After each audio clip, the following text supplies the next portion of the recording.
Hi everybody, you're watching Newegg TV. I'm Jennifer and I'm here to do an overview on the Zotac GeForce GTX 960 and the 960 amp edition. Alright, before we open up the box, I just wanted to point out the Firestorm overclocking utility that comes on these Zotac cards.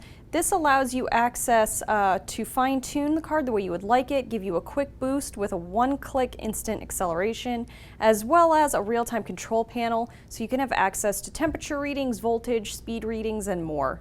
Here's everything that comes in the box. You get a disk of drivers that also includes the Firestorm utility, but you can download these current drivers, or the most current drivers rather, from Zotac.com. Also be sure to download the NVIDIA GeForce experience from NVIDIA.com.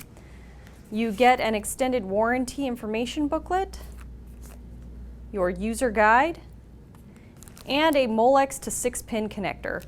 Taking a look first at the amp edition, we have a length of 8.19 inches by a width of 4.38 inches. On the front there are two 90mm fans, and these feature what Zotac calls freeze tech, which allows the fans to not operate when the card is not under load. So when you're not doing anything graphics intensive, the fan will actually stop. So don't worry, there's nothing wrong with your card. What's happening is Zotac has programmed that in so that the fan's longevity will be extended.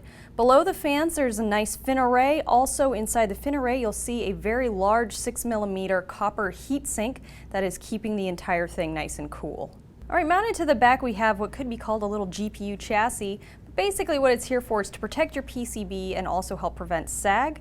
You may notice an SLI connector. This will give you two-way SLI with another 960 card. Taking a look at the ports in no apparent order, we have a DVI connector, a DisplayPort, an HDMI port, and two more display ports. The Zotac GeForce GTX 960 amp and regular edition are both, of course, running the Maxwell architecture on their GPUs. The amp edition has a core clock of 1,266 megahertz for a base and then a 1,329 megahertz for a boost. They're both running 1,024 cores. Inside you get a memory clock of 7,010 megahertz as well as 2 gigabytes of GDDR5 in each card. The memory face is 128-bit. Both cards are running DirectX 12 as well as OpenGL 4.4.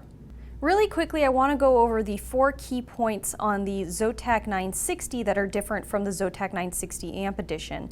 The first and most noticeable is going to be 80mm fans on the front, but these still are featuring the freeze tech technology that will stop them from running when the GPU is not under load. You also have a slightly shorter length of 8.11 inches. The width is exactly the same. Now on this one, you're going to have a core clock of 1,077 megahertz and a boost clock of 1,240 megahertz instead of the core clock on the amp edition, which is 1266 and 1329. Besides that, you might notice that the PCB is not protected on the back. As I pointed out in the other card, there is a shield here, but otherwise the card is completely identical. Alright everyone, well that wraps up this overview on the Zotac GeForce GTX 960 and 960 amp editions. If you've liked this video, please like it and also subscribe to our YouTube channel. Until next time, I'm Jennifer and thank you for watching Newegg TV.